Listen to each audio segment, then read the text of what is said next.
ایک ایسی قوم تھی جس کے لیے بھوک محض ایک لفظ تھی، جس کے شہروں میں تنگی کا کوئی تصور ہی نہیں تھا، جہاں سونا مٹی کی طرح عام تھا اور پانی اللہ کی رحمت بن کر بہتا تھا۔ پھر ذرا سوچئے، صرف ایک چھوٹا سا چوہا اور مرب کا عظیم بند اپنی لکھی ہوئی تقدیر سے جا ملا۔ نہ کسی فوج کا حملہ ہوا، نہ زلزلہ آیا، نہ آسمانی بجلی گری، بس اللہ کا ایک حکم، اور ایک ہی رات میں دنیا کی سب سے امیر سلطنت زمین کے نیچے دفن ہو گئی۔ یہ وہ واقعہ ہے جس کا ذکر اللہ تعالیٰ نے خود قرآن پاک میں کیا ہے۔ یہ ہے قوم سبا۔ جنت سے جہنم تک کا سفر، اور یقین مانیے جو آگے آنے والا ہے وہ آپ کو اندر تک ہلا دے گا۔ قوم سبا عرب کے جنوبی حصے میں آج کے یمن کے علاقے میں آباد تھی، لیکن یہ کوئی عام قوم نہیں تھی، یہ دنیا کی سب سے زیادہ خوشحال قوم تھی۔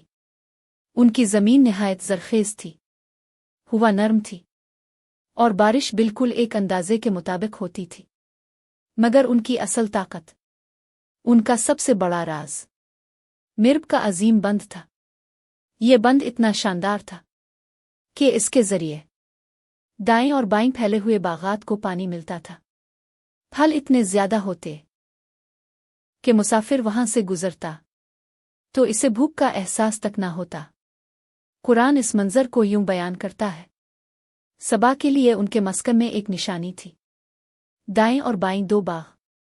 پھر اللہ فرماتا ہے، اپنے رب کا رزق کھاؤ اور اس کا شکر ادا کرو۔ یہ صرف دولت نہیں تھی، یہ اللہ کی رحمت کا مکمل نظام تھا۔ ہر مہینہ تجارت بڑھتی جا رہی تھی، شہر صاف تھے، نظام منظم تھا، لوگ امن و سکون میں رہتے تھے۔ قرآن نے اس شہر کو کہا پاکیزہ شہر اور بخشنے والا رب۔ یہ زمین پر جنت تھی۔ اسی قوم کی سب سے مشہور حکمراں ملکہ بلقیس تھی۔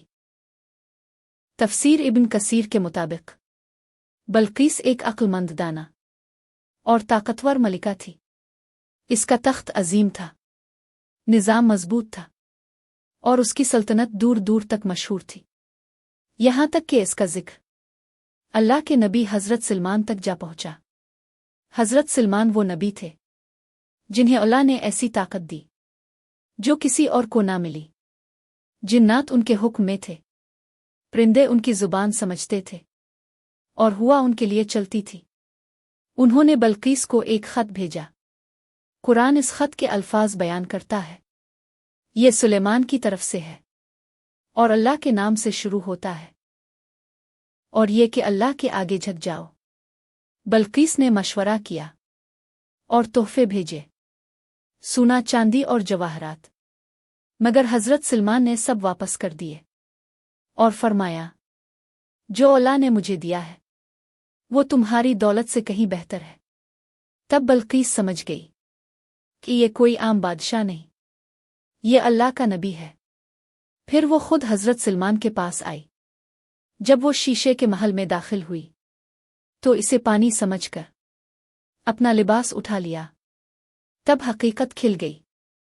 اسی وقت بلقیس نے کہا، اے میرے رب، میں نے اپنے اوپر ظلم کیا، اب میں اللہ پر ایمان لاتی ہوں۔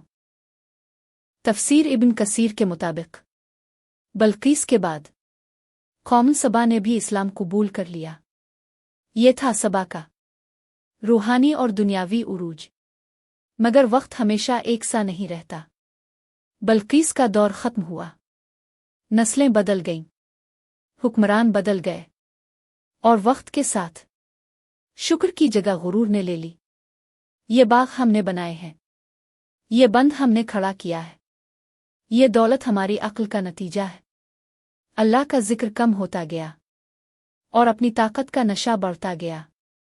اللہ نے انہیں تنبیہ کی، نبی بھیجے، مگر انہوں نے مذاق اڑایا۔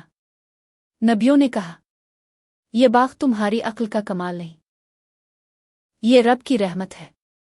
اگر تم نے شکر چھوڑ دیا تو یہ رحمت تم پر بوجھ بن جائے گی۔